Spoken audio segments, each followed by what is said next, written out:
हरे कृष्णा कृष्णा कृष्णा हरे हरे, हरे राम राम राम हरे हरे।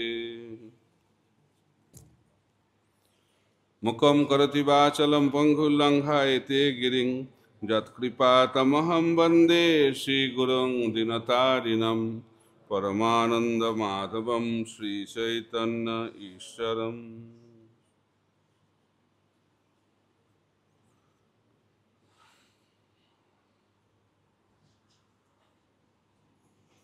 हरे कृष्णा। एक संगे बोलून हरे कृष्णा हरे कृष्णा कृष्णा कृष्णा हरे हरे, हरे राम राम राम हरे हरे। श्रील प्रभुपाद की, श्री वृंदावन धाम की। तो आज के আপনারা বর্ষানা এবং খালি বর্ষানা, তো বর্ষানা এবং তার পার্শ্ববর্তী বিভিন্ন লীলাস্থান দর্শন করেছেন এবং আমি জানতে পারলাম আগামীকাল আপনারা গোবর্ধন পরিক্রমা করবেন। তো আপনারা আনন্দ পাচ্ছেন সেটাতে না? জাগতিক বিচারে একটু কষ্ট হবে। কত কিলোমিটার? 22 থেকে 23 কিলোমিটার হাঁটতে হবে আপনাদেরকে। তো গিরিরাজ পরিক্রমা করলে গিরিরাজের কৃপা লাভ হয়। তো সেই কারণে আজকে আমরা গিরিরাজ গোবর্ধন সম্বন্ধে কিছু আলোচনা করার চেষ্টা করব এবং আগামীকাল যদি কথা হয় তাহলে আমরা ধেনু আর বেনু সম্বন্ধে আলোচনা করব, কারণ গতকাল আমরা ব্রজরেণু সম্বন্ধে আলোচনা করেছি। তো রূপ গোস্বামী উপদেশামৃত গ্রন্থে ব্যাখ্যা করছেন, মথুরার থেকে শ্রেষ্ঠ না, বৈকুণ্ঠের থেকে শ্রেষ্ঠ হচ্ছে মথুরা, মথুরার থেকে শ্রেষ্ঠ হচ্ছে বৃন্দাবন, বৃন্দাবনের থেকে শ্রেষ্ঠ হচ্ছে গোবর্ধন, আর গোবর্ধনের থেকে শ্রেষ্ঠ হচ্ছে রাধাকুণ্ড। তো আপনারা আজকে গোবর্ধনে বাস করছেন না, বৃন্দাবনে বাস করছেন, তা আগামীকাল আপনারা গোবর্ধন পরিক্রমা করবেন। তো বৃন্দাবন ধাম হচ্ছে নিত্য। এই বৃন্দাবন ধাম চিন্ময় জগতে গোলক বৃন্দাবন নামে বিখ্যাত। অনন্ত এই ধাম, এটা মাপা যায় না। এখানে আমরা 84 ক্রোশ পরিক্রমা করি, তাই তো? 84 ক্রোশ পরিক্রমা করলে আবার 84 লক্ষ যোনিতে আর প্রবেশ করতে হয় না। এই জড়যোনি থেকে মুক্তি লাভ হয়ে যাবে আর ভগবত ধামে আপনারা প্রবেশ করবেন। তো গোলক বৃন্দাবন হচ্ছেন অনন্ত আর অনাদি। এরকম নাই যে কোনো সময় এটা ছিল না, সৃষ্টি হলো। ভগবান নিত্য, ভগবানের ধাম নিত্য, ভগবানের অংশ জীবাত্মাও নিত্য। তো জড়জগৎ প্রকটিত হয় আবার অপ্রকটিত হয়ে যায়, জড়জগৎ সৃষ্টি হয় ধ্বংস হয়। কিন্তু চিন্ময় জগতে এরকম কোনো ব্যাপার নেই। চিন্ময় জগৎ হচ্ছে নিত্য। এই জগতে জন্ম আছে, মৃত্যু আছে, চিন্ময় জগতে জন্ম মৃত্যু নেই। এই জগতে আমরা মৃত্যুবরণ কেন করি? কারণ আমাদের জন্ম হয় বলে। তা আমরা এই জগতে জন্মগ্রহণ করি কেন? মৃত্যু হয় বলে। আর আমরা এই জন্ম মৃত্যুর চক্রে পড়ে গেছি কেন? ভগবানকে জীবন থেকে বাদ দিয়ে দিয়েছি বলে। কৃষ্ণ বহির্মুখ হইয়া ভগবাঞ্ছা করে, নিকটস্থ মায়া তারে ঝাপটিয়া ধরে। কৃষ্ণের আলিঙ্গন ছেড়ে দিলে কার আলিঙ্গন লাভ হবে? মায়ের আলিঙ্গন। আলিঙ্গন ছাড়া জীবন হবে না, আলিঙ্গন লাগবে। তখন আমাদেরকে ঠিক করতে হবে কার আলিঙ্গন, মায়ার আলিঙ্গন না কৃষ্ণের আলিঙ্গন। মায়ের আলিঙ্গন হলে কী লাভ হবে? ত্রিতাপ দুঃখ লাভ হবে, আদি ভৌতিক, আদি দৈবিক এবং আদি আত্মিক, জন্ম মৃত্যু জরা ব্যাধি।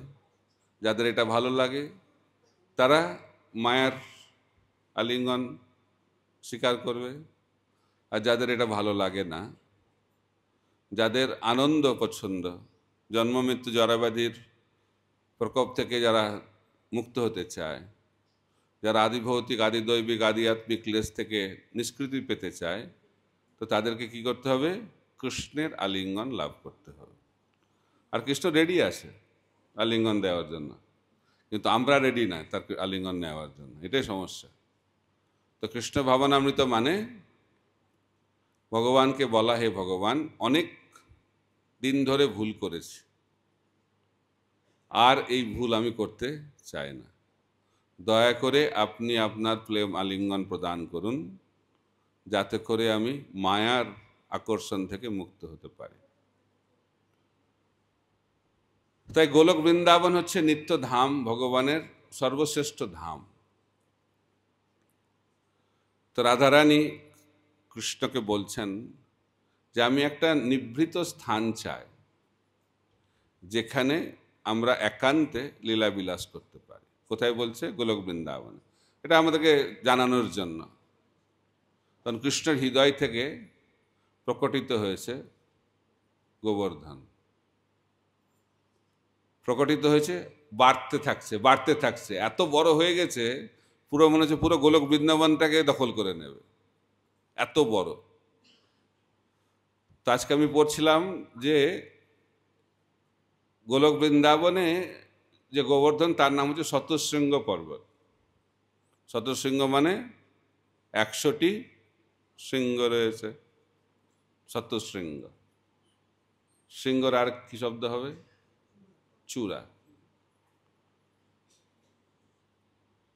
তার সাইজটা কিরকম বলা হচ্ছে? 800 কোটি মাইল লম্বা। মনে থাকবে কত লম্বা? 800 কোটি মাইল। উচ্চতাটা কত? 400 কোটি মাইল। আর চওড়াটা পড়ছিলাম সেটা একটু কম, সেটা হচ্ছে 8 লক্ষ মাইল। 8 লক্ষ না, 8 লক্ষ মাইল। এটা হচ্ছে বিশাল সাইজ, অসীম একটি আয়তন। তো এতজন বাড়ছে, তখন কৃষ্ণ তাকে একটা আঘাত করেছে, বলছে আর বাড়তে হবে না, তখন স্তব্ধ হয়ে গেছে। এই শতশৃঙ্গ পর্বত গোলক বৃন্দাবনে রয়েছে, যেখানে রাধাকৃষ্ণ এবং অন্যান্য গোপসখা সখীরা নিত্যলীলা বিলাস সেখানে করেন। আর কৃষ্ণ যখন বৃন্দাবনে আসেন, ভৌম বৃন্দাবনে আসেন, অর্থাৎ এই জগতে যখন তিনি লীলা প্রকট করেন, তখন রাধারানী বলেন আমি সেখানেই যাব যেখানে বৃন্দাবন আছে, যেখানে যমুনা আছে এবং যেখানে গিরিরাজ গোবর্ধন রয়েছে। তাই কৃষ্ণ যখন এখানে আসবে, তখন তো এখানে গিরিরাজকে প্রকট করতে হবে। তো দুটো কাহিনী আছে, আর অন্যান্য কাহিনী হয়তো আছে, কিভাবে এই জগতে গিরিরাজ প্রকটিত হলো। তো এই জগতে যখন গিরিরাজ প্রকটিত হলো, তার সাইজটা বলা হয়েছে কিরম সাইজ? 60 মাইল লম্বা, 40 মাইল চওড়া আর 16 মাইল উচ্চতা সম্পন্ন। এখন যেটা দেখবেন সেটা অনেক ছোট, ওই জন্য আগে থেকে বলে দিচ্ছি। কত লম্বা? 60 মাইল না, 64 মাইল, সরি, 64 মাইল লম্বা, 8 যোজন। চওড়া 5 যোজন মানে 40 মাইল, আর উচ্চতা হচ্ছে 2 যোজন 16 মাইল। এটা কমে গেছে এখন সাইজটা, সেটা কেন হয়েছে সেটা আমরা আলোচনা করব। তো বলা হচ্ছে ভারতবর্ষের পশ্চিম দিকে একটা দ্বীপপুঞ্জ আছে, শালমলি দ্বীপপুঞ্জ। সেখানে দ্রোণ পর্বত, দ্রোণাচলের পুত্ররূপে গোবর্ধন আবির্ভূত হয়েছেন। তো সেখানে গিয়ে উপস্থিত হয়ে গেছেন কাশী থেকে একজন মহান তপস্বী মুনি ঋষি, তার নাম হচ্ছে পুলস্ত ঋষি। তো পুলস্ত ঋষির খুব পছন্দ হয়েছে গোবর্ধনকে। পুলস্ত ঋষি ভাবছে যে বারাণসীতে কাশীতে তো সব কিছু রয়েছে, গঙ্গার তটে আমরা থাকি, কিন্তু সমতল জায়গা, ওখানে পাহাড় নেই। আর পাহাড়ে তপস্যাটা ভালো হয় মুনি ঋষিদের। তাই মুনি ঋষিরা সমতল ত্যাগ করে কোথায় চলে যায়? হিমালয়ে চলে যায়, পর্বতে গিয়ে তপস্যা করে। তো পুলস্ত মুনি ভাবলেন যদি আমি এই গিরিরাজকে নিয়ে যাই গোবর্ধনকে, তাহলে খুব ভালো হবে। তো গোবর্ধন বলেছে তুমি আমার সঙ্গে যাবে? বলছে আমি যাব কি যাব না সেটা তো আমি সিদ্ধান্ত দিতে পারবো না, বাবার পারমিশন লাগবে, বাবার পারমিশন লাগবে।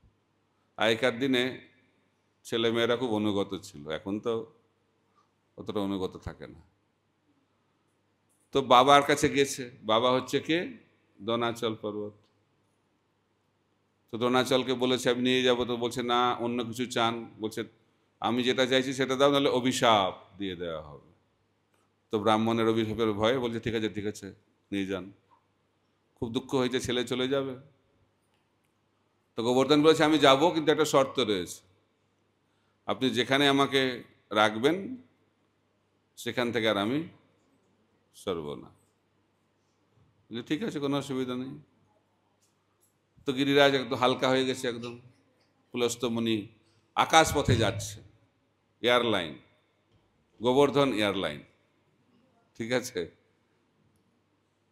তো সকাল হয়েছে, তো ভারতবর্ষে পৌঁছে গেছে। তো তখন ব্রজের সকাল যখন হয়েছে ব্রজের মধ্যে পৌঁছে গেছে। যখন ব্রজে পৌঁছে গেছে তখন গোবর্ধন ভাবছে আমার নিত্যপ্রভু তো এখানে প্রকটিত হবেন, আমি এখানেই থাকব। আর সকালবেলায় প্রাতকৃত্য করতে হবে। তো পুলস্ত মুনি ভাবছে প্রাতকৃত্য করি, আর গোবর্ধন একটু ভারী হয়ে গেছে। আর পুলস্ত মুনি তখন গোবর্ধনকে এখানে রেখেছে, রেখে প্রাতকৃত্য করে স্নান টান করে ফিরে এসেছে। যখন তুলতে যাচ্ছে আর উঠছে না, খুব ভারী হয়ে গেছে, খুব ভারী হয়ে গেছে। বলছে আরে ওঠো। বলছে আমি তো উঠবো না, কারণ আমি তো আপনার সঙ্গে এই শর্ত করে এসেছি, যেখানে আপনি আমাকে রাখবেন আমি আর সেখান থেকে সরবো না বা নড়বো না, এটা আমার কিসের দোষ? বলছে ঠিক আছে তুমি এখানে থাকবে, কিন্তু আমি তোমাকে অভিশাপ দিচ্ছি। মুনি ঋষিরা অভিশাপ দিতে এক্সপার্ট। তো অভিশাপ দিয়ে দিয়েছে। কি অভিশাপ? যে তুমি প্রতিদিন তিলে তিলে এই মাটির নিচে চলে যাবে, এক তিল করে। তো যেহেতু এক তিল করে মাটির নিচে চলে যাচ্ছে, সেই জন্য এখন গোবর্ধনের আকারটা এত ছোট। কিন্তু আমাদের আচার্যরা বলছেন গোবর্ধন তো চিন্ময়, তার উপর আবার পুলস্ত ঋষির অভিশাপ কেন লাগবে? এটা ভগবানের ইচ্ছাই হচ্ছে। তো একজন আচার্য ব্যাখ্যা করছেন খুব সুন্দরভাবে যে গোবর্ধন কেন মাটির নিচে চলে যাচ্ছে। কারণ কৃষ্ণ যখন বৃন্দাবন ছেড়ে চলে গেছিল তখন ব্রজবাসীরা সে বিরহ সহ্য করতে পারছিল না। সমস্ত ব্রজবাসীরা, ব্রজগোপিকারা নিরন্তর ক্রন্দন করত, কান্না করত 24 ঘন্টা কৃষ্ণ বিরহে। খালি ব্রজবাসী যারা মনুষ্য শরীরে রয়েছে সেটা তারা নয়, গাছপালা পশু পক্ষী সবাই, গাভীরা কিছু খায় না, গোবর্ষ তারা মায়ের দুধ পান করে না, সবাই খাওয়া দাওয়া ছেড়ে দিয়েছে। সে একটা কি বলবো, একটা মর্মান্তিক অবস্থা ব্রজের। আর সেই বিরহ গোবর্ধন অনুভব করছে, আর গোবর্ধন সেই কৃষ্ণ বিরহে মাটির নিচে চলে যাচ্ছে। তাই বলা হচ্ছে যদি কৃষ্ণ চলে আসে এখানে, তাহলে গোবর্ধন আবার মাটির উপর থেকে উঠে আসবে, আবার স্বরূপটা সম্পূর্ণরূপে প্রকটিত হবে। তো এইভাবে গোবর্ধন এই জগতে প্রকটিত হয়েছে। আর একটা কাহিনী আছে, ত্রেতা যুগে যখন ব্রিজ তৈরি হচ্ছিল। রাম ভগবান যখন যাবে লঙ্কায়, সেতু তৈরি হচ্ছে। তো কি দিয়ে সেতু তৈরি হচ্ছে? পাথর দিয়ে, পাথর দিয়ে। আর পাথরগুলো জলে ফেলছে, কিন্তু জলে পাথর যদি ফেলা হয় কি হওয়া উচিত? ডুবে যাবে, কিন্তু ডুবছে না কেন? বৈজ্ঞানিক দৃষ্টিতে তো এটা তো অসম্ভব ব্যাপার। প্রভুপাদ বলছেন, যখন কৃষ্ণ লীলা করে তখন এই জগতের বৈজ্ঞানিক যে তত্ত্ব আর কাজ করে না। ঠিক আছে? তোর রামচন্দ্র সব দেখছে কিভাবে সব বানরেরা সেতু তৈরি করছে। তারা কি রাম নাম লিখছে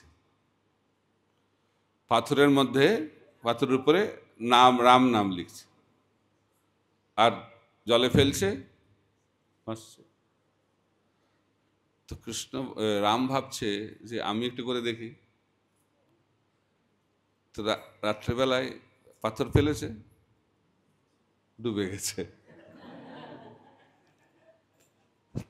তো বানরেরা রাম নাম লিখে পাথর ফেলছে, বাঁচছে, কিন্তু রাম জলে পাথর ফেলছে, ডুবে যাচ্ছে। এটা কি করে সম্ভব? বলা হচ্ছে পাথরে রাম নাম লেখা হচ্ছে মানে পাথর রাম নামের আশ্রয় গ্রহণ করছে।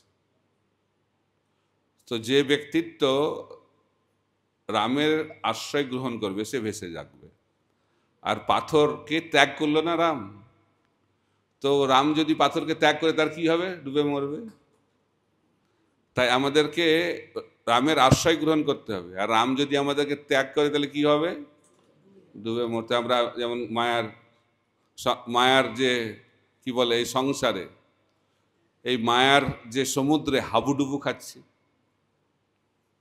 কেন সেটা? কারণ আমরা কৃষ্ণকে ছেড়ে দিয়েছি, আমরা ভগবান দ্বারা পরিত্যক্ত হয়ে গেছি। যাই হোক, ফিরে আসি আমরা গোবর্ধনে। তো হনুমান তার ছোটোখাটো পাথর আনবে না, ও পাহাড় আনতে শুরু করেছে। ঠিক আছে, পাহাড়, পাথরের জায়গায় পাহাড়। তো যখন গিরিরাজকেও তুলে নিয়ে চলে এসছে হিমালয় থেকে, যখন যাচ্ছে এখানে, তখন আকাশবাণী হয়েছে, বলছে ব্রিজ তৈরি হয়ে গেছে, আর পাথর লাগবে না, সাপ্লাই আর দরকার নেই। তখন কি করবে? গিরিরাজকে এখানে রেখে দিয়েছে। তো গিরিরাজের, গোবর্ধনের খুব দুঃখ যে আমি ভগবানের সেবায় লাগতে পারলাম না, আমার উপর দিয়ে রামচন্দ্র ভগবান হেঁটে যেত, তার চরণ স্পর্শ পেলাম না, তাহলে আমার কি এই জীবনের মূল্য? তখন হনুমান বলছে গিরিরাজকে, গোবর্ধনকে, দুঃখ করো না, কারণ কৃষ্ণ ভগবান আসবে দাপর যুগে, তখন অনেক লীলাবিলাস করবে। খালি হাঁটা কেন, অনেক লীলাবিলাস হবে এখানে। কৃষ্ণ তার গোপসখাদেরকে নিয়ে, সখীদেরকে নিয়ে, গোবৎসদেরকে নিয়ে, গাভীদেরকে নিয়ে অনন্ত লীলা করবে তোমার উপরে। তো সেই সৌভাগ্য তোমার লাভ হবে। এটা শুনে গোবর্ধন খুব খুশি হয়েছে। তো এই কাহিনী থেকে আমরা জানতে পারছি কিভাবে গোবর্ধন এই ব্রজে প্রকটিত হয়েছে জড়জগতে। বোঝা গেল? তো গোবর্ধন একই সঙ্গে ভক্ত এবং ভগবান, এটা তত্ত্ব সিদ্ধান্ত।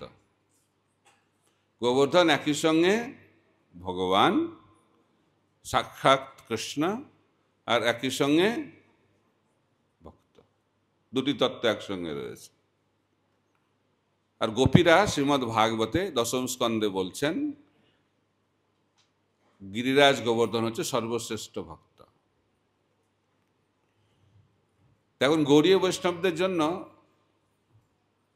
এই গোবর্ধন অত্যন্ত গুরুত্বপূর্ণ, এবং কৃষ্ণও এই জগতে প্রকট করেছেন গোবর্ধনের মহিমা। দশম স্কন্ধ শ্রীমদ্ ভাগবতে বিস্তারিতভাবে গোবর্ধন পূজা ব্যাখ্যা করা হয়েছে।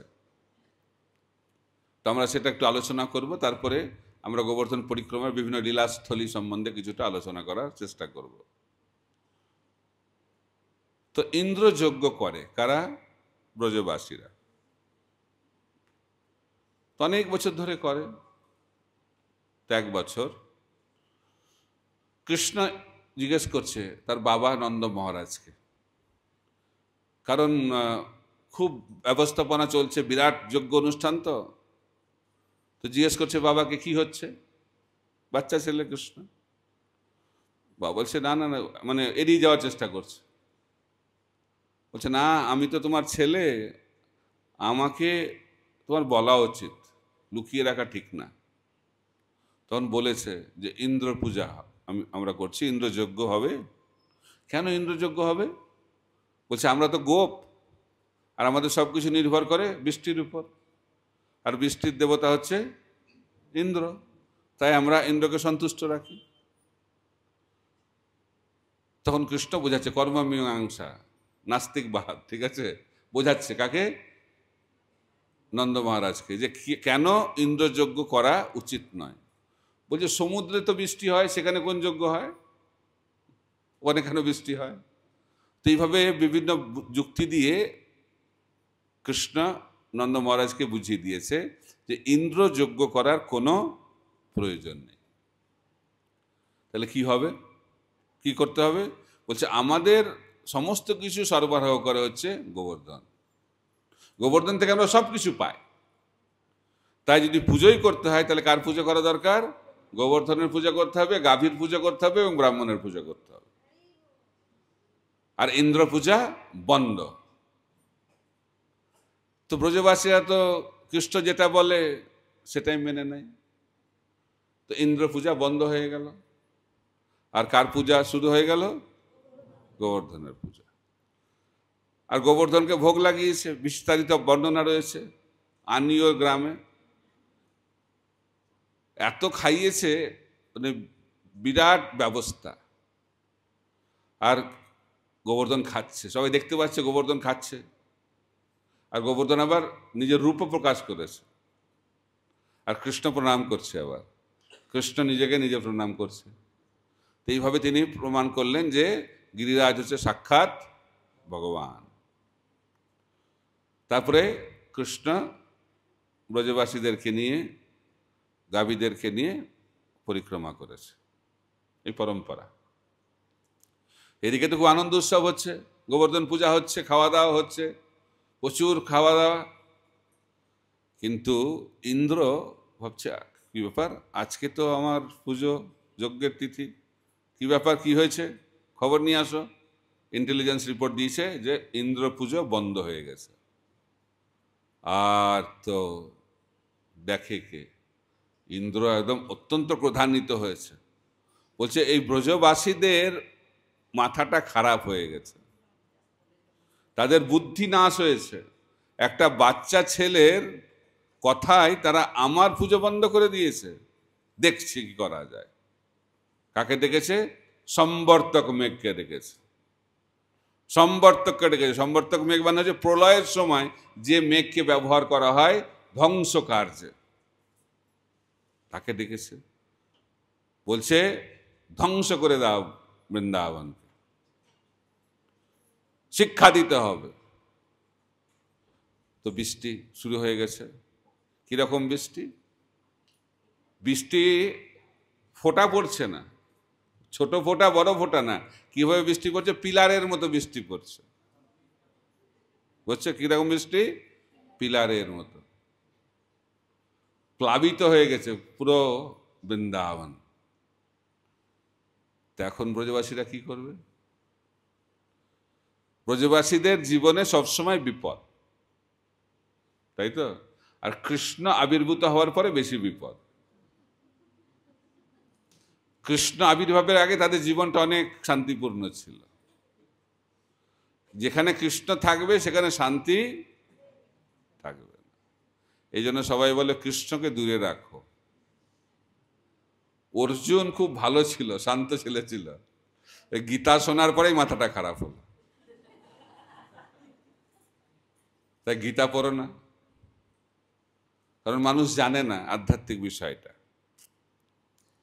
তো কৃষ্ণ আবির্ভূত হওয়ার আগে কংস শান্ত ছিল, আর কৃষ্ণ আবির্ভাবের পরে কৃষ্ণের অবস্থা কি বলে? ব্রজবাসীদের অবস্থা খারাপ, প্রতিদিন অসুর। প্রতিদিন অসুর পাঠায়। আর মা যশোদা প্রতিদিন এত উদ্বেগের মধ্যে থাকে, যখন গোচারণে যায় ফিরবে কিনা সন্দেহ, সারা দিন উদ্বেগের মধ্যে থাকে। তাই উদ্বেগ ছাড়া এই জড়জগতে থাকা যায় না। কিন্তু এই জগতের মানুষ নিজের জন্য উদ্বেগ করে এবং সেই কারণে তারা দুঃখ পায় আর জন্ম মৃত্যু জরাব্যাধির চক্রে আবর্তিত হয়। আর কেউ যখন কৃষ্ণের জন্য উদ্বেগ করবে, সে চিন্ময় আনন্দ লাভ করবে এবং ভগবত ধামে প্রবেশ অধিকার লাভ করবে। তাই উদ্বেগ ছাড়া যাবে না। উদ্বেগ নিতে হবে কার জন্য? কৃষ্ণের জন্য। এখন কার জন্য আমরা উদ্বেগ নিই? আমার জন্য, আমি এবং আমার। এটা হচ্ছে জাগতিক উদ্বেগ। আর কৃষ্ণের জন্য উদ্বেগ মানে আধ্যাত্মিক উদ্বেগ। অনেকে ভক্ত হয়, ভাবে যে ভক্ত হলে আর কোনো উদ্বেগ থাকবে না। এটা পুরো ভুল ধারণা। উদ্বেগ সবসময় থাকবে। আর যারা যত বেশি উন্নত ভক্ত, তাদের উদ্বেগ তত বেশি। আর ব্রজবাসীরা যেহেতু সর্বশ্রেষ্ঠ ভক্ত, তাই তাদের উদ্বেগটা হচ্ছে সর্বশ্রেষ্ঠ। যত উদ্বেগ থাকতে পারে এই পৃথিবীতে, সব উদ্বেগ কারা লাভ করেছে? ব্রজবাসী। এখন বন্যা হয়ে গেছে, সবাই মরে যাবে মনে হচ্ছে, কেউ বাঁচবে না। পুরো ব্রজটা ধ্বংসীভূত হয়ে যাবে, ধ্বংস হয়ে যাবে। তেমন কি করছে ব্রজবাসীরা? তারা কান্না করছে। তারা কার কাছে গেছে? কৃষ্ণের কাছে। এটা হচ্ছে ভক্তের লক্ষণ। ভক্ত যখন বিপদে পড়বে, কার কাছে যাবে? কৃষ্ণের কাছে যাবে। ব্রজবাসীরা জানে যে কৃষ্ণই হচ্ছেন আমাদের রক্ষাকর্তা, ভগবান না, রক্ষাকর্তা, পালনকর্তা, সব কিছু কৃষ্ণ করবে। তো কৃষ্ণ বলেছে কোনো চিন্তা নেই, কোনো চিন্তা নেই। আমরা যার জন্য এই কষ্ট পাচ্ছি সেই আমাদেরকে রক্ষা করবে। তো সবাই চলো কোথায়? গোবর্ধন। সবাইকে বলে দিয়েছে সব কিছু নিয়ে চলে এসো। এটা অনেক বিস্তারিত ব্যাখ্যা আছে, কিভাবে এত জলের মধ্যে দিয়ে তারা গেল। তারপরে কৃষ্ণ কি করেছে? গোবর্ধনটাকে তুলেছে। কিভাবে তুলেছে? খুব কষ্ট। বলা যে বাঁ হাতের করি আনন্দে তুলেছে। কতদিন ধরে তো তুলে রেখেছে? 7 দিন এবং 7 রাত। এটা বিশ্বাস করেন? বিশ্বাস করেন? অনেকে বলে যে কৃষ্ণ রাসলীলা করেছিল, ওটা বিশ্বাস করা যায়, কিন্তু গোবর্ধন লীলাটা বিশ্বাস করা যায় না। তো প্রভুপাদ বলছেন কৃষ্ণ রাসলীলা করার আগে গোবর্ধন লীলা করেছিলেন। তাই যারা রাসলীলা করতে চায় এই জগতে তথাকথিত ভগবানেরা, তাদের আগে গোবর্ধন লীলাটা দেখালে ভালো, তাহলে সে রাসলীলা করতে পারবে। আর রাসলীলাই বা করবে কি করে? কৃষ্ণ যখন মহা রাসলীলা করেছিলেন, তখন কত গোপীর সঙ্গে নৃত্য করেছিলেন আপনারা তো জানেন না। 300 কোটি গোপীর সঙ্গে নৃত্য করেছিলেন। 16,108 তো সাধারণ রাসলীলা। মহারাসলীলাতে কত কোটি? 300 কোটি গোপী। কতদিন ধরে নৃত্য করেছিলেন? কতক্ষণ ধরে? ব্রহ্মার 12 ঘন্টা, ব্রহ্মার 1 রাত্রি। ব্রহ্মার 1 রাত্রি মানে কত? 1000 চতুর্যুগ।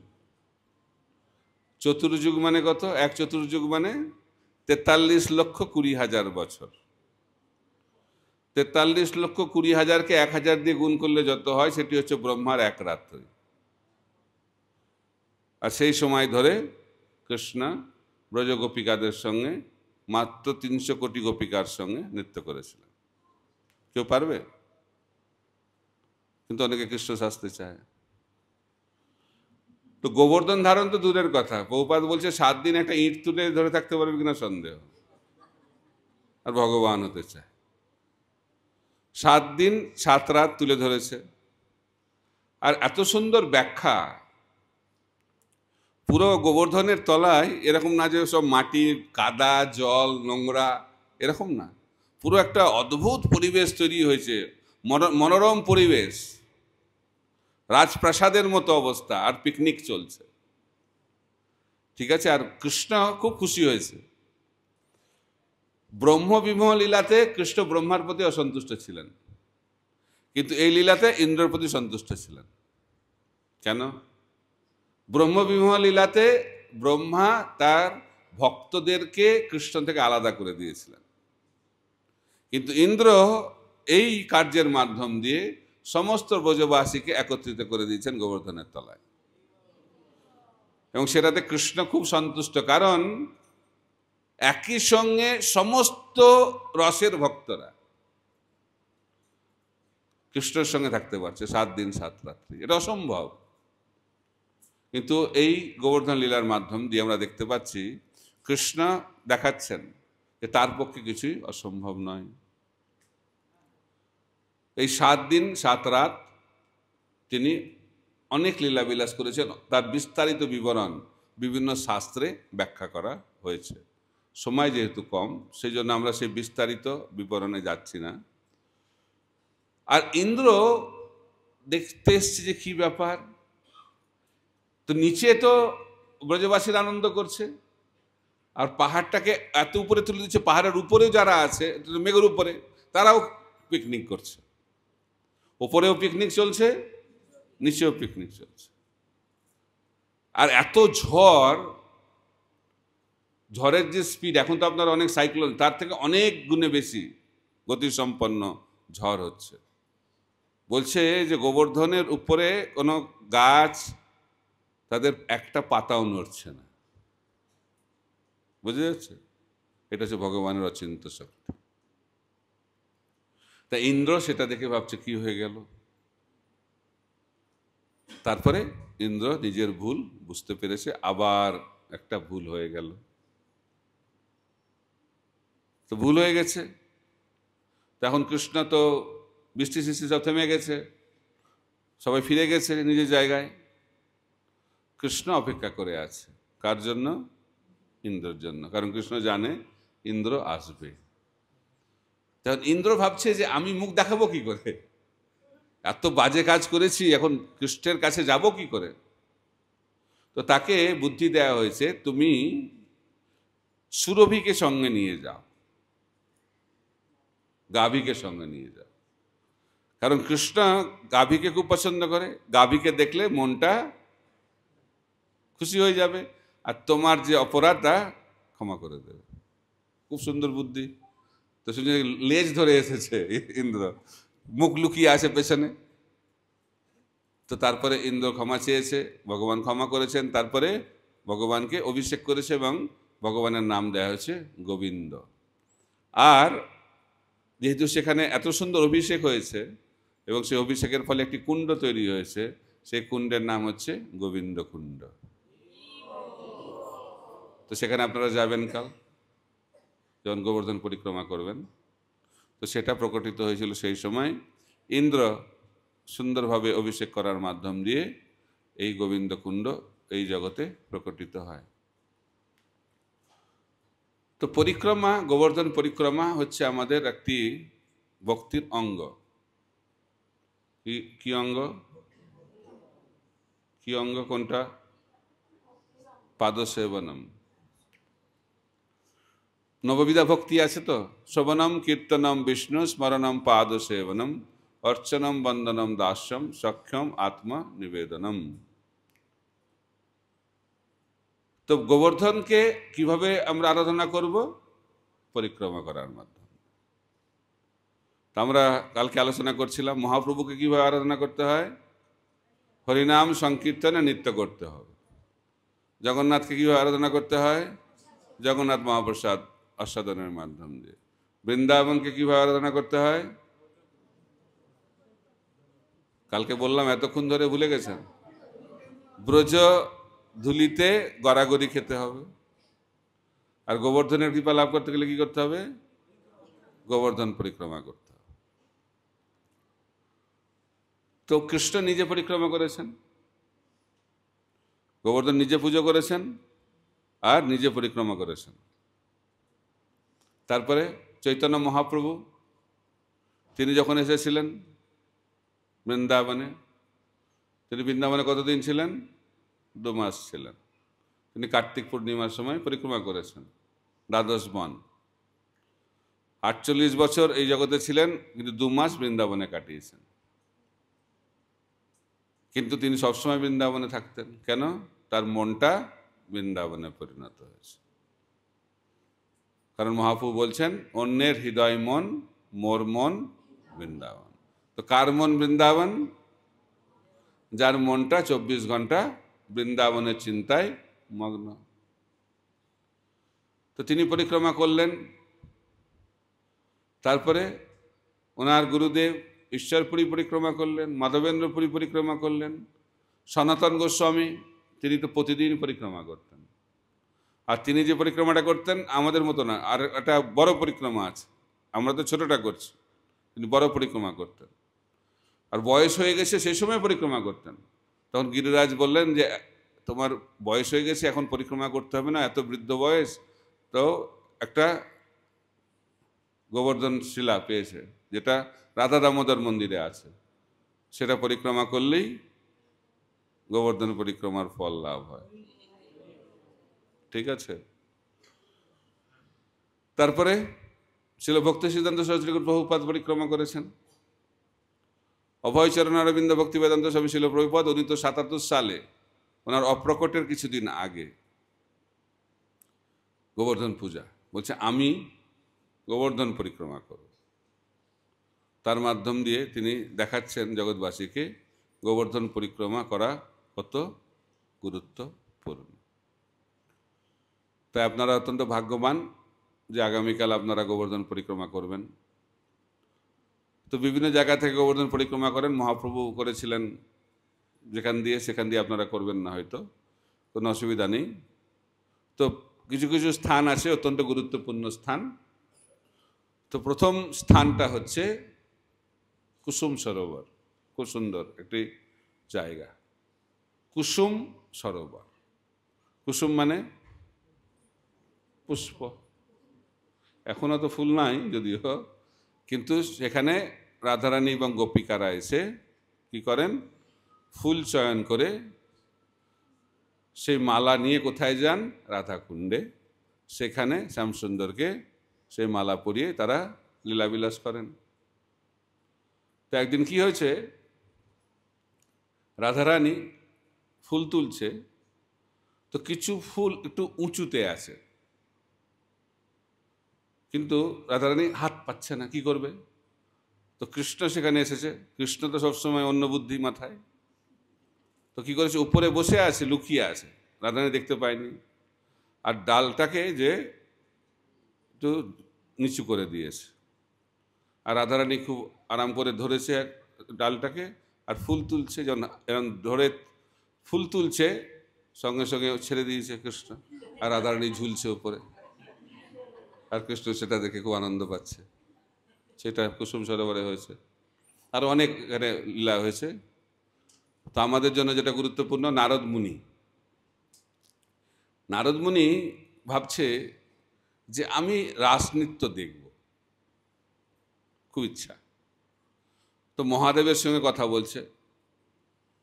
তো মহাদেব বলছে তুমি পাগল হয়ে গেছো নাকি? ওখানে এন্ট্রি নাই তো, ওখানে খালি মেয়েদের এন্ট্রি, আর তুমি তো ব্রহ্মচারী, তুমি রাসলীলা দেখবে? এটা কি ধরনের ব্যাপার? বলছে না, আমি দেখব। তপস্যা শুরু করেছে, খুব তপস্যা। ওখানে একটা নারদ কুণ্ড আছে, সেখানে নারদমুনি তপস্যা করছে। তপস্যায় খুব খুশি হয়ে গেছে কে? বৃন্দা দেবী আর ললিতা সখী, তারা দুজনে নারদমুনির সঙ্গে কথা বলছে। নারদমুনি বলেছে আমি কৃষ্ণকে দেখেছি, আমি রাধারানীকেও দেখেছি, কিন্তু ললিতা বলছে রাধা কৃষ্ণকে তুমি একসঙ্গে দেখোনি। সেটা যদি দেখতে চাও তাহলে এই শরীরে হবে না। রাধা কৃষ্ণকে যদি একসঙ্গে দেখতে চাও, রাসলীলা দেখতে চাও, তাহলে গোপী ভাব এবং গোপী দেহ দুটো লাগবে। তাহলে কি হবে এখন? আমি তো পুরুষ শরীরে রয়েছি, তখন বৃন্দা দেবীর খুব করুণা হয়েছে, তপস্যা করেছে এত, তো বলছে ঠিক আছে আমি ব্যবস্থা করে দেব। কি ব্যবস্থা? এই কুসুম সরোবরে ডুবে যাও। বৃন্দা দেবী বলছে এইখানে তুমি ডুব দাও। তো নারদমুনি ডুব দিয়েছে, যখন বেরিয়েছে আর নারদমুনি নেই, নারদই গোপী হয়ে গেছে। তো এই আশা নিয়ে অনেকে যায় ওখানে, কিন্তু ডুব দিয়ে একই স্বরূপেই আবার বেরিয়ে আসে, কিছু পরিবর্তন হয় না। তাহলে কি হবে? কারণ উন্নত হতে হবে। তারপরে লীলা টিলা দর্শন করে নিয়েছে, খুব আনন্দ পেয়েছে, কারণ গোবর্ধনের ওখানে রাস হয়, বসন্ত রাসটা, আর কদিন পরে যে রাসটা শারদীয় রাস, সেটা বৃন্দাবনে হবে বংশীপটে আগামীকাল। তো এখন রাসটাস দেখে খুব আনন্দ পেয়েছে। তারপরে এখন তো আবার ফিরে যেতে হবে অরিজিনাল ফর্মে। তখন বৃন্দাদেবী বলছে তুমি ওই জায়গাটায় ডুব দাও। ওই জায়গাটায় ডুব দিয়েছে নারদী গোপী, আর যখন বেরিয়েছে আমার নারদমুনি হয়ে গেছে। এটা হচ্ছে কুসুম সরোবরের প্রভাব। তো এটা কী করে সম্ভব? কারণ এটা হচ্ছে চিন্ময় একটি জায়গা। তো এটাও বলা হয়েছে রাধাকুণ্ড। বলা হচ্ছে রাধাকুণ্ডে ডুব দিলে স্নান করার জন্য, যখন বেরোবে কি ভাব? গোপী ভাব। একবার করলেই হয়ে যাওয়া উচিত। অনেক ভক্ত বলে মহারাজ অনেকবার তো হলো। একবার একটা ভক্ত এসে বলছে আবার 100 বার হয়ে গেছে মহারাজ। তো গোপী ভাব তো দূরের কথা, কাম ভাবটাই গেল না। কি হলো তাহলে? তাহলে মনে হয় রাধাকুণ্ডের প্রভাব আর নেই। রাধাকুণ্ডই আছে, কিন্তু আমাদের যোগ্যতা নেই।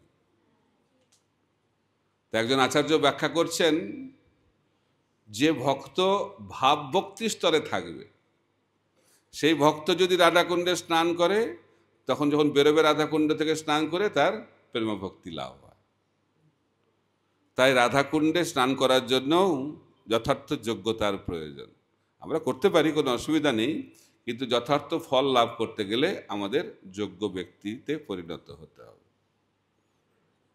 তো এই গেল কুসুম সরোবর। না, কুসুম সরোবর আরও কাহিনী আছে। কুসুম সরোবরের পিছনে আছে উদ্ধব কুণ্ড। তো উদ্ধব এইখানে আবার লতা গুল্মলুপের আছে, আবার শরীরে নেই।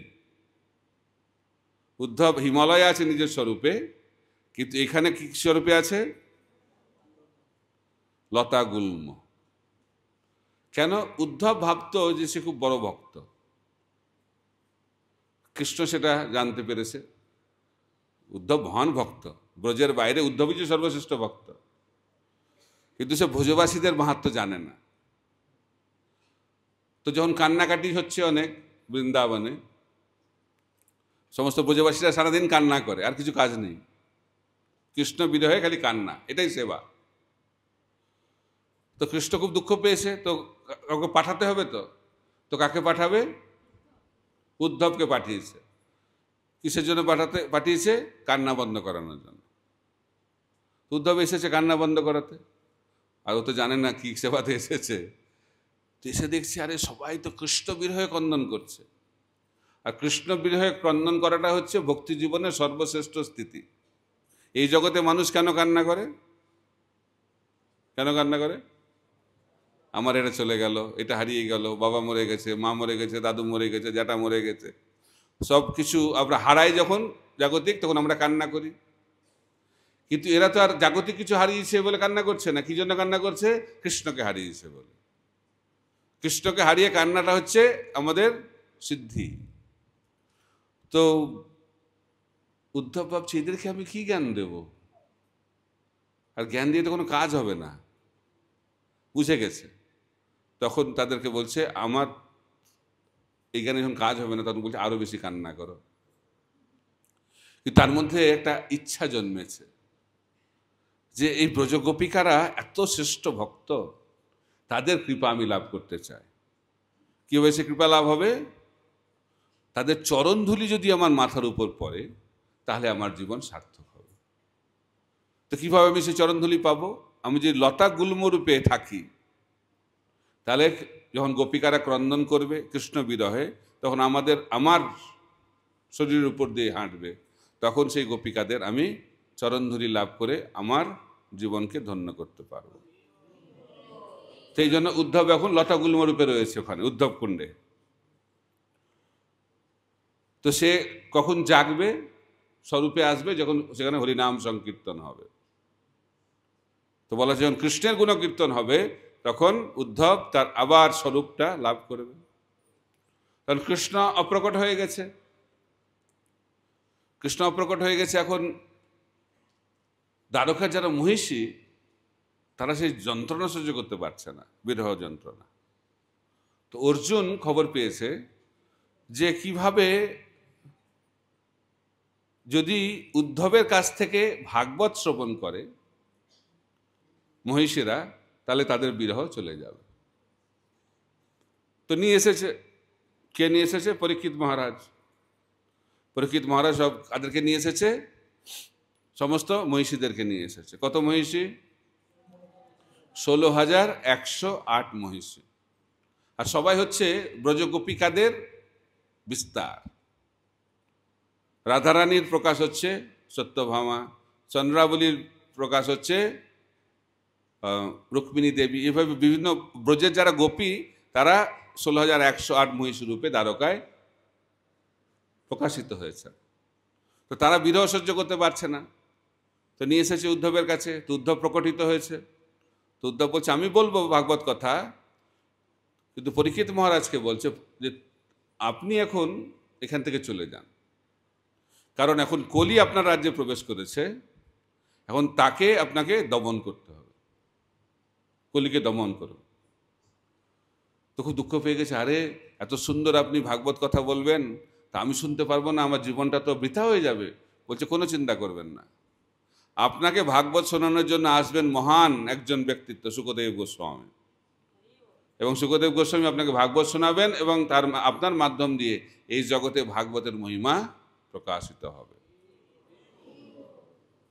তো কুসুম সরোবর থেকে দুঃখে চলে গেল পরীক্ষিত মহারাজ কলি দমন করতে। তাই সেবা, গুরুর আজ্ঞায় সেবা হচ্ছে সর্বশ্রেষ্ঠ বিষয়বস্তু। তো সেটা আবার প্রমাণিত করলেন উদ্ধব। তো উদ্ধব এখন ভাগবত বলছেন, 1 মাস ধরে ভাগবত বলেছেন।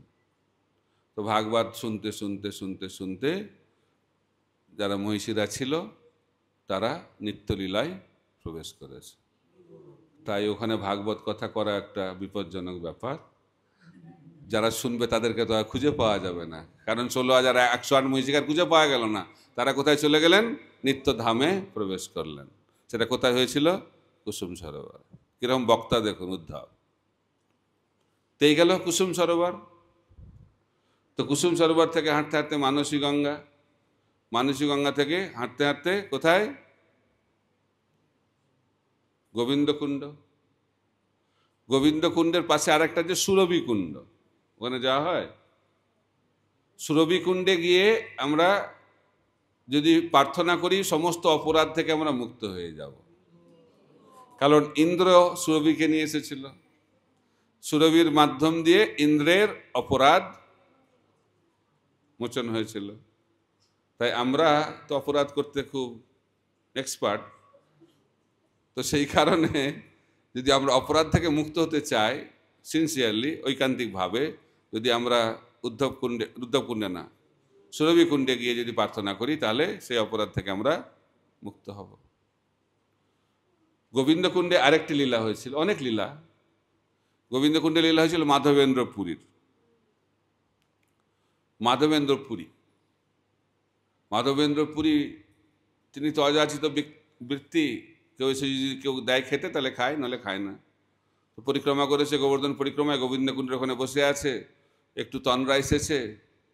সেই সময় একজন বালক এসে বলছে, বাবা বাবা, এই গ্রামের মহিলারা বলল যে তুমি খাওয়া দাওয়া করছো না, এখানে তো কেউ অভুক্ত থাকে না, তাই তারা দুধ পাঠিয়েছে আমাকে, এই দুধ গ্রহণ করো। তো এখন দুধ গ্রহণ করো, আমি পরে এসে পাত্রটা নিয়ে যাব। এখন মাধবেন্দ্র পুরী দুধ পান করেছে, অমৃতময় সে দুধ। অমৃতময় সেই দুধ পান করেছে, এবং তারপরে আর আসছে না সেই বালক তো আর আসছে না। রাত্রে আর একটু তন্দ্রা এসেছে, তন্দ্রায় তখন গোপাল বলছে যে আমি এই জঙ্গলে অনেক দিন ধরে পড়ে আছি, পূজারী জবনদের ভয়ে আমাকে এই জঙ্গলের মধ্যে ফেলে দিয়ে চলে গেছে, তুমি আমাকে উদ্ধার, তোমার জন্য আমি অপেক্ষা করছি, কখন মাধবেন্দ্রপুরী আসবে, কখন মাধবেন্দ্রপুরী আসবে। এটা হচ্ছে শুদ্ধ ভক্তের প্রভাব। আমরা যাচ্ছি ভগবানের কাছে, কিন্তু ভগবান শুদ্ধ ভক্তের সেবা নিতে চায়। তাই মাধবেন্দ্রপুরীকে বলছে আমাকে উদ্ধার করো এবং আমার জন্য একটা মন্দির স্থাপনা করে আমার সেবা আবার শুরু করো। তো সেখানেই মাধবেন্দ্রপুরী তারপরের দিন সমস্ত ব্রজবাসীদেরকে নিয়ে সেই গোপালকে উদ্ধার করেছেন জঙ্গল থেকে, এবং সেখানে সুন্দর মন্দির স্থাপনা করেছেন। চৈতন্য চরিতামৃতে বিস্তারিতভাবে তার ব্যাখ্যা রয়েছে। এবং তারপরে এইভাবে ঘুরতে ঘুরতে উদ্ধমকুণ্ড হয়ে আমরা চলে আসব রাধাকুণ্ডে। রাধাকুণ্ড হচ্ছে সর্বশ্রেষ্ঠ জায়গা। এই ব্রহ্মাণ্ডের এই সৃষ্টির হচ্ছে সর্বশ্রেষ্ঠ স্থান হচ্ছে রাধাকুণ্ড। রাধাকুণ্ড এবং রাধারানী হচ্ছে অভিন্ন। যেহেতু রাধারানী হচ্ছেন সর্বশ্রেষ্ঠ ভক্ত, তাই রাধাকুণ্ড হচ্ছে সর্বশ্রেষ্ঠ স্থান, অভিন্ন রাধারানী থেকে। তো সেটা কিভাবে প্রকটিত হয়েছিল, সেটা একটা অদ্ভুত লীলা। কাকে হত্যা করেছিল? কোন অসুরকে? অরিষ্টাসুর। অরিষ্টাসুর মানে কি ধরনের, কি বেশ কি রূপ নিয়ে এসেছিল? হ্যাঁ, ষাঁড়। তো অরিষ্টাসুরকে মেরে দিয়েছে কৃষ্ণ। তো মারার পরে গোপিকারা বলছে, রাধারানী বলছে এখন আমাদেরকে স্পর্শ করতে পারবে না। কেন? গোহত্যার পাপ লেগেছে, গোহত্যার পাপ লেগেছে তোমার, তাই আমাদেরকে স্পর্শ করা যাবে না, এই পাপ থেকে মুক্ত হতে হবে। বলছি তো অসুর, বলছে অসুর হলেও এ হচ্ছে গরুর রূপে এসেছে, গরুর দেহ ধারণ করে এসেছে, তাই গোহত্যার পাপ লেগে গেছে। তো কৃষ্ণ বলছে তাহলে কি করতে হবে আমাকে? বলছে তোমাকে যত তীর্থ আছে সব তীর্থে স্নান করে এলে তারপরে আমরা আবার মিলিত হতে পারি। তখন কৃষ্ণ ভাবছে কি করা যায়। কৃষ্ণ সঙ্গে সঙ্গে সমস্ত তীর্থকে আহ্বান করেছে, আর সমস্ত তীর্থ কৃষ্ণের সেবার জন্য হাজির। তো ভগবান সেখানে একটি কুণ্ড তৈরি করেছেন, সেই কুণ্ডটা হচ্ছে শ্যামকুণ্ড। তো এখন কৃষ্ণ বলছে যে তোমাদেরকেও তো শুদ্ধ হতে হবে এখন। তারা কি করে কুণ্ড করবে? তারা মানসী গঙ্গা থেকে জল নিয়ে আসছে। এটা দেখে সমস্ত যারা তীর্থ ছিল, তীর্থ তো এক একটা ব্যক্তিত্ব, তারা রাধারানীকে বলছে আমরাও আপনার সেবায় যুক্ত হতে চাই, আমাদেরকে আপনার সেবায় যুক্ত করুন, সেই অধিকার দিন। তখন রাধারানী বলছে ঠিক আছে। তখন শ্যামকুণ্ড থেকে সমস্ত জলগুলো রাধাকুণ্ডে চলে গেছে এবং রাধাকুণ্ড এই জগতে প্রকটিত হয়েছে। তো হচ্ছে রাধাকুণ্ড এবং শ্যামকুণ্ড। তো বলা হচ্ছে চৈতন্য মহাপ্রভু যখন এসেছিলেন তখন খুঁজে পাচ্ছেন না কোথায় রাধাকুণ্ড শ্যামকুণ্ড। তো সেখানে দুটো ডোবার মতো একটু ছিল, ডোবার মতো, সেখানেই মহাপ্রভু চান করছে। তো কি বুঝতে পারছেন এখানে চান করছে কেন? তার মাধ্যম দিয়ে মহাপ্রভু দেখালেন যে এটা হচ্ছে রাধাকুণ্ড এবং শ্যামকুণ্ড, এবং তিনি রাধাকুণ্ড শ্যামকুণ্ডকে আবার প্রকাশ করলেন। তারপরে রঘুনাথ দাস গোস্বামীর মাধ্যম দিয়ে এই রাধাকুণ্ডের যে এই রূপ এত সুন্দরভাবে যে প্রকাশিত হলো। একজন ভক্ত বদ্রীনাথে গেছে, বদ্রীনাথ বলছে ওখানে চলে যাও, ওইখানে রঘুনাথ দাস গোস্বামী আছে, তাকে গিয়ে তুমি এই টাকাটা দাও, কারণ সেখানে রাধাকুণ্ডের সংস্কার কার্য হবে। এইভাবে রঘুনাথ দাস গোস্বামীর মাধ্যম দিয়ে রাধাকুণ্ড এই জগতে, এই যে আমরা দেখতে পাচ্ছি রাধাকুণ্ড, সেটা প্রকাশিত হয়েছে। তো রঘুনাথ দাস গোস্বামী তিনি এখানে ভজন করতেন রাধাকুণ্ডের তটে। অনেক লীলা রয়েছে, অনন্ত লীলা রাধাকুণ্ডে। তো রাধাকুণ্ডে রঘুনাথ দাস গোস্বামী ছিলেন, তার জীবনটা কীরকম ছিল? তিনি 22.5 ঘন্টা প্রতিদিন ভজন করতেন। কতক্ষণ? 22.5 ঘন্টা। দিনে কত ঘন্টা? 24 ঘন্টা। একবার ছিল প্রভুপাদ ব্রহ্মচারীদেরকে বলছেন, ব্রহ্মচারীদের প্রতিদিন 36 ঘন্টা সেবা করা দরকার। কি হবে? তো প্রভুপাদকে বলছে, প্রভুপাদ দিনে তো 24 ঘন্টা, 36 ঘন্টা সেবা কি করে হবে? বলছে কোনোভাবে ম্যানেজ করে নিও। অর্থাৎ আমাদের সবসময় সেবার মধ্যে থাকতে হবে। তো 22.5 ঘন্টা সেবা, বোঝা যাচ্ছে? 1.5 ঘন্টা খাওয়া দাওয়া এবং বাকি সব কাজ। বাকি সব আর কি কাজ? কোনো কাজই তো নাই, খালি তো ভজন। আর খাওয়া দাওয়া তো কিছু নেই, খাওয়া দাওয়া তো পুরো বন্ধ। 2-3 দিন পর পর পান করেন। পান কি পান? মাঠা, বাটার মিল্ক, বাংলায় কি বলে? ঘোল, ছাঁচ। কতটা? 1 কাপ।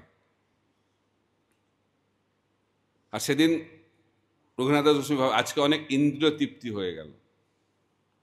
কেন? 1 কাপ ছাঁচ খেয়েছে, ছাঁচ পান করেছে। এই হচ্ছে রঘুনাথ দাস গোস্বামী। কমপক্ষে 64 মালা জপ, প্রতিদিন পরিক্রমা, আর প্রতিদিন বিকেলবেলায় গৌর লীলা বর্ণনা করতেন, মাত্র 3 ঘন্টা। সেটা শুনেই কৃষ্ণদাস কবিরাজ গোস্বামী তিনি চৈতন্য চরিতামৃত লিখেছেন। তো এটা হচ্ছে রাধাকুণ্ড। তো রাধাকুণ্ডে বসবাস করলে বলা হচ্ছে উপদেশামৃততে, এটা হচ্ছে সর্বশ্রেষ্ঠ স্থান। কিন্তু কারা সেখানে থাকতে পারে? রাধাকুণ্ডে থাকার জন্য যোগ্যতা অর্জন করতে হবে। আমি যখন বললাম ভক্তি জীবনে অনেক উন্নত স্তরে যারা, তারাই রাধাকুণ্ডে বসবাস করার উপযুক্ত ব্যক্তি। কিন্তু আমাদের পরম্পরাটা হচ্ছে গোষ্ঠানন্দী পরম্পরা। ছিল প্রভুপাদ বৃন্দাবনে ছিলেন। কোথায় ছিলেন? রাধা দামোদর মন্দিরে সর্বশ্রেষ্ঠ স্থান বলা হচ্ছে। এই সৃষ্টির সর্বশ্রেষ্ঠ স্থান হচ্ছে রাধা দামোদর মন্দির। সমস্ত গোস্বামীরা সেখানে মিলিত হতেন প্রতিদিন। রূপ গোস্বামীর সমাধি রয়েছে, রূপ গোস্বামীর ভজন কুটির রয়েছে।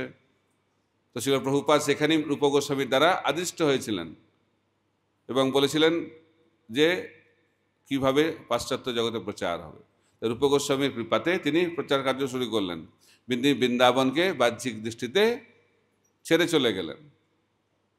তা আমাদের পরম্পরা হচ্ছে গোষ্ঠানন্দী পরম্পরা, মানে ভজন এবং প্রচার দুটোই করতে হবে।